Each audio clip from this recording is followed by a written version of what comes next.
В эфире интеллектуально-познавательная телеигра «Эрудит». С вами Рамзан Абуев. Ассаламу алейкум, друзья. Сегодня у нас в гостях Наргиз Эргашева, основатель бизнес-сообщества «Леди Кавказа 21 века», и Анжела Умарова, руководитель отдела продаж агентства недвижимости «Статус». Маршаловщи. Какой настрой у вас на игру? Отличный. Как вы думаете, до какого вопроса вы дойдете? Мы пройдем все, но как мы на них ответим, это уже другой вопрос. Оптимистично. Наргиз, как вообще возникла идея создания вашего бизнес-сообщества и что вдохновляет вас?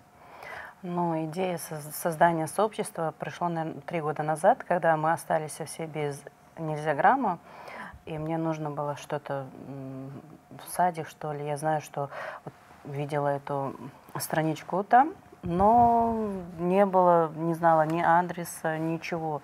Думаю, а что делать, как быть? Люди, наверное, сейчас в таком, как в страхе находятся, да? И собрала всех знакомых, которые были у меня контакты в телефоне, и начали так вот общаться, ставить и развивать свой WhatsApp, чтобы делать взаимную рекламу, да, взаимодействовать, делать так и называлось раньше, да, взаимный пиар. Мы, если у кого-то была какая-то реклама, акция, мы все выставляли, как бы помогали друг дружку, поддерживали. Как я понимаю, суть вообще сообщества в том, что вы делаете взаимную рекламу и таким образом популяризируете товар, продукцию свою. Да. Хорошо. Анжела, вот каким самым важным качеством должен обладать человек, который работает в сфере недвижимости, на ваш взгляд? Ну, самое главное, это, наверное, все-таки коммуникабельность, так как очень много новых знакомств возникает в этой сфере, и необходимо уметь коммуницировать с каждым из них, находить их подход и быть, наверное, немного психологом даже. Психологом, наверное, в каждой профессии нужно быть. Согласна. Хорошо, если вы готовы, давайте мы начнем нашу игру. У нас 10 вопросов и 3 подсказки, из которых вам необходимо выбрать оптимальный для вас 2. Это 50 на 50, право на ошибку и звонок другу. Что вы выберете? В смысле, что выберем? Мы же все 3 можем использовать? Нет, только 2. Только 2 можно.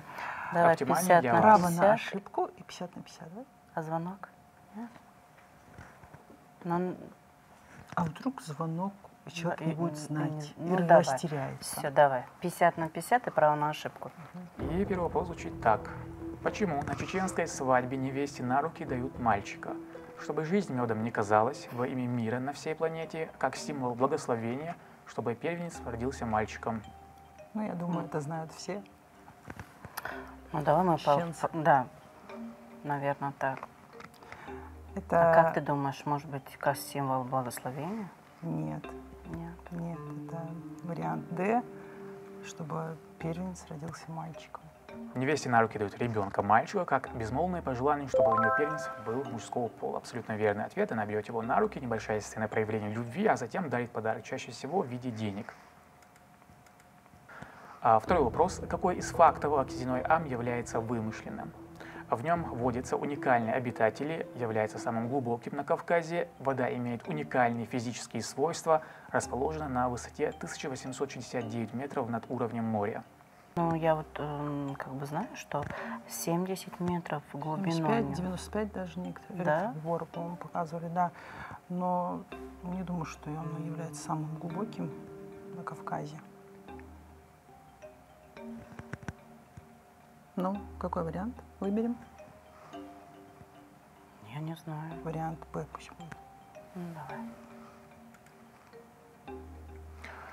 Высота Кизиной Ама над уровнем моря действительно 1854 метров, является единственным местом обитания эзинамской форели, которая занесена в Красную книгу.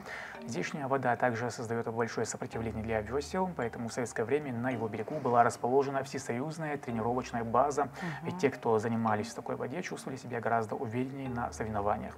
А что касается глубины, она достигает 72 метров, а вот Голубые озера, группа из 5 карстовых озер Кабардино-Балкарии, глубина их достигает уже по разным оценкам от 270 до 292 метров, что делает его одним из глубочайших карстовых озер мира.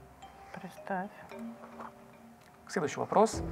Сколько букв насчитывал первый чеченский алфавит? 17, 29, 34, 47. 47, а потом добавили русские буквы. Да, чтобы, потому что нет уже вот этих вот звуки добавили, и сейчас 49 их, если я не ошибаюсь. Сейчас уже после реформы 2020 года 47. 47. Было 49 до этого. 49 было, значит, стало 47. Но мы говорим первый чеченский алфавит. Чеченский алфавит. 34, может быть. И затем добавили как раз-таки вот эти фонетические звуки. Ну, может быть, даже 17. Если мы исходим вообще из позиции «может быть».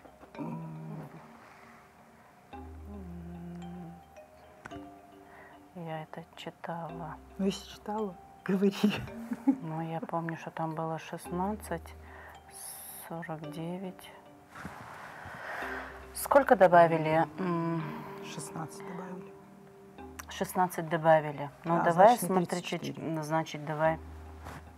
Если 16 добавили, сколько это получается? Нисколько не получается. Если 29 плюс 16, сколько получается? Все равно не получается 47. Сейчас же 47. 29. Может, 17 первый. 17. А что ты из 17? Какие слова там будут? Ты что? Ну, первый. Первый. А что тут только несколько слов было, что ли, чеченского языка? Ну, и может быть 34. И добавили их же не так много. Потому что вот этот мягкий знак, вот эта единичка, вот эти ПФ, вот Ф нету, И нету в чеченском языке. Я не знаю, давай, это я выбор тебе предоставляю. Мне кажется, 29, может быть. 29? 29 – это окончательный Вариант ответ? Б. Ну, я здесь, да, я за 34. В начале XVI века в связи с проникновением в регион ислама заимствуется арабский алфавит. Первые попытки приспособить арабский алфавит к чеченскому языку делаются еще в период Кавказской войны. Но передавать богатую фонетическую систему чеченского языка было очень трудно из-за отсутствия в арабском алфавите букв, передающих абруптивы и лабиализированные гласные. Поэтому первый чеченский алфавит насчитывал всего 29 букв. Об этом, например, пишет в своей книге Ибрагим Алироев, лингвист-чеченовед, доктор филологических и исторических наук. Отлично. Четвертый вопрос. Аталычество – это обычай воспитания детей в семье не по крови, институт дипломатического заложничества, экофилософия, модель политического управления. Это откуда вообще пришло? Аталычество? Да. Вообще это было больше распространено у тюркских языков, тюркских народов, ну, в том числе и на Кавказе. Это отец. Это что по национальности, Наргиз? Я узбечка, Это тюрк. как раз твой Это, профиль. наверное, уже к вам тоже относится. Ну да. Аталычество. Это, наверное, обычай воспитания детей в семье не по крови. Нет. Институт заложничества. Модель примерно экофилософия. Аталычество, наверное, обычай воспитания детей в семье не по крови, потому что ата – это отец. Молодежь политического управления нет. Экофилософия, вот. Это совсем уже Это вообще не- современное Да. что-то направление. Обычай воспитания детей в семье не по крови. Аталычество. Скорее всего, ата, потому что отец. И дети, видишь, ответ А. Среди исследователей распространено мнение об отсутствии у чеченцев специфического обычая аталычества, обычая отдавать детей в чужие семьи. Однако еще Александра Пушкина в поэме «Тазит» говорит о факте аталычества у чеченцев, который сохранялся вплоть до второй половины XIX века, когда были известны случаи передачи детей на воспитание более опытному человеку. Абсолютно верный ответ. Да, были такие факты, но, кстати, название я не знала, что это так называлось. Пятый вопрос. Кого считал своим учителем и наставником Магомед Мамакаев? Дзахо Гатуева, Александра Казбеги, Уильяма Шекспира, Льва Толстого.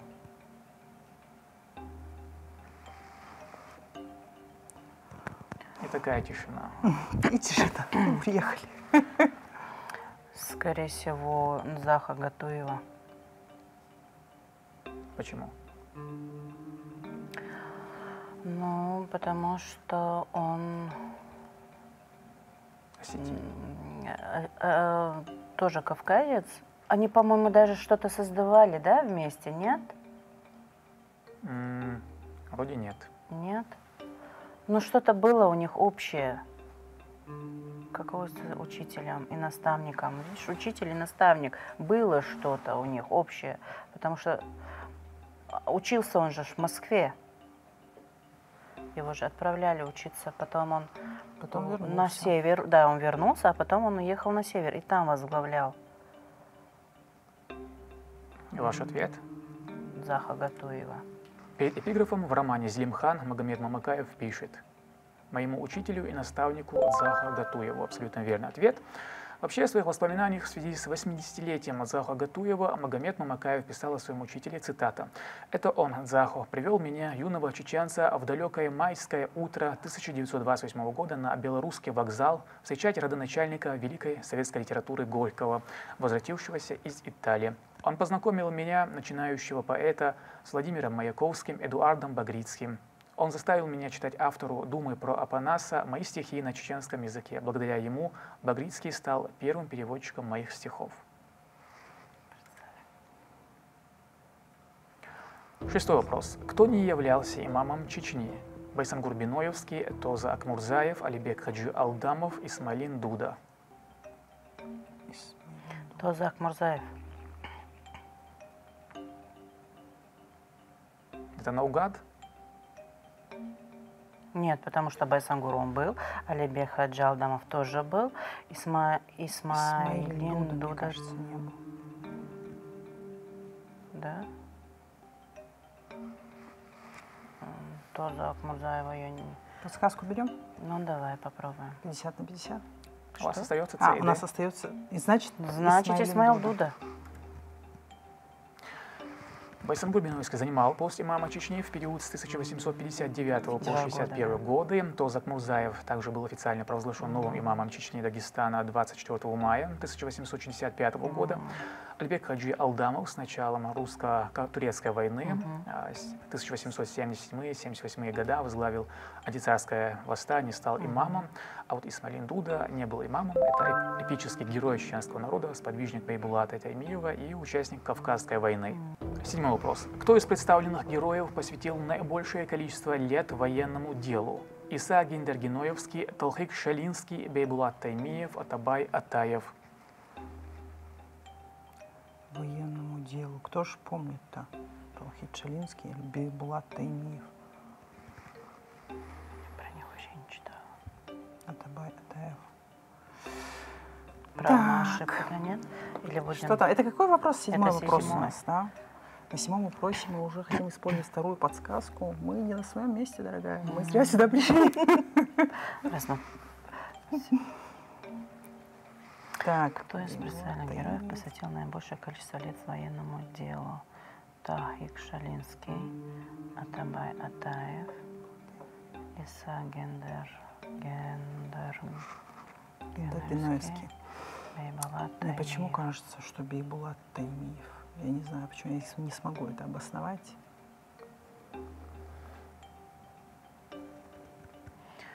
Куда падает твой глаз?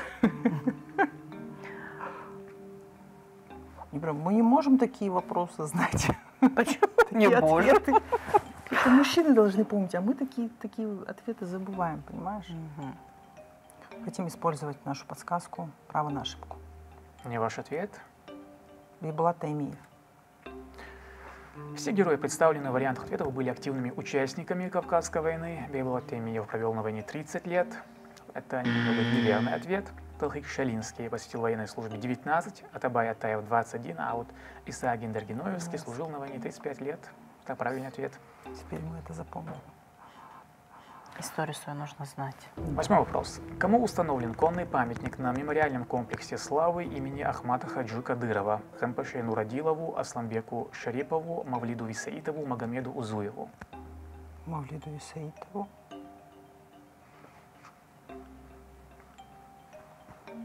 Это ответ? Подожди, кто там на коне сидит? Или Нурадилову. Нурадилов Конный. при чем здесь? Конный памятник мемориальный. А кто Хампаша Нурадилов, кто был? Кто помнит его, кто он был? Нет, по-моему, Мавлиду Висаитову, по-моему, там памятник. А кто из них был предводителем конной, что-нибудь такое, да? Вот с саблей же он там стоит. Да. Да. Кто он? Он был этим участником Великой Отечественной войны, по-моему, да? Да. Висаитов. Ну, в принципе, вроде Висаитов. Да. Великая Отечественная, тогда Висаитов. Да, логично, этот да, же- Наргиз? Конный памятник посвящен герою Советского Союза Мавлиду Висаитову. Абсолютно верный ответ, который в годы Отечественной войны командовал кавалерийским полком и был первым советским офицером, пожавшим руку представителям союзнических войск на реке Эльбе в 1945 году. Точно, об этом я читала, но забыла. Да. 9 вопрос. Как назывались транзисторные радиоприемники, выпускаемые Грозненским радиотехническим заводом? Сюрприз и атмосфера, фестиваль и дорожный, турист и Гала, Спидола и Селга. Логично предположить туристы Гала. Туристы Гала, фестиваль Я дорожный. склоняюсь. Я, конечно, об этом Спидола не читала, и не Селга, помню. это кто? Так, ну я думаю, туристы Гала, возможно. Наргиз, Нет, я вообще здесь ноль. ты вообще не думаешь, да? Нет, здесь я вообще никак. Ничем тебе не помощник, так скажу. Вся ответственность на Анжере. Да. Но в принципе, вот я думаю, вы зацепились за слово Гала, да? Да, Может быть, это я специально так. То есть обмана вам. может быть. Может. Гала что означает? Город. Мгм. А что такое Спидола и Селга? Но на самом деле вот все эти названия, они, безусловно, А, названия связаны. Были радиоприемников, использованы, да? но они выпускались разными М, заводами. Ну тогда туристы Гала. транзисторные. Пусть будет туристы Гала. Так, у Туристы нас Гала. Туристы город, да? Мгм. Грозненский радиотехнический завод был построен в 1959 году и занимал площадь более 20 гектаров. Завод был одним из самых передовых предприятий отрасли в стране. Численность рабочих достигала более 3000 человек. Он выпускал магнитолы, радиоприемники, радио и телепередатчики, например, переносные, транзисторные радиоприемники. Туристы Гал абсолютно верный ответ. И продукция завода экспортировалась в десятки стран. Ты красотка. И последний 10 вопрос. Как вы думаете, про что он будет? Так, ну что-нибудь, не знаю, про какие-нибудь традиции, нет? Про традиции, Про писателей. про писателей. Посмотрим. В какой-то степени верно. Посещал. 2 раза. Сколько раз Александр Грибоедов посещал Чеченскую республику? 1 раз, 2, 3, 4 раза. 2 раза. 1 раз он здесь служил, а 2-й раз он был проездом. Заехал в Гудермес и в Грозный. Это окончательный ответ? Да. Ну, я думаю, да, потому что Сабарья, он же здесь воевал, и его хотели арестовать. Он здесь, кстати, написал «Горе от ума». Его хотели арестовать, но он успел все ликвидировать и уезжал просто со своими вещами, но под конвоем. И потом он через время вернулся, 2 раза он был. 2 раза. Ну, в принципе, вы мой ответ уже рассказали. Александр Грибоедов посетил нашу республику первый раз в 1819 году и провел почти 2 месяца, и через 6 лет он снова окажется здесь, в крепости Грозная. Он узнает о жестоком подавлении восстания декабристов и о том, что его самого подозревают в связях с заговорщиками. Фельдъегер с орденом на арест был прислан из самого Петербурга, но еще до его визита Грибоедов избавился от компрометирующих бумаг и, покидая крепость под офицерским надзором, вез с собой только личные вещи и комедию «Горе от ума». В итоге доказать причастность писателя к попытке государственного переворота так и не удалось, и именем Грибоедова названа одна из улиц в центре чеченской столицы. Абсолютно верный ответ. Наргиз, Анжела, я вас поздравляю, вы абсолютные победители. Небольшие подарки от телекомпании. Благодарим. Держи, Анжел. Спасибо. Бери, Спасибо, Дарья. Саю.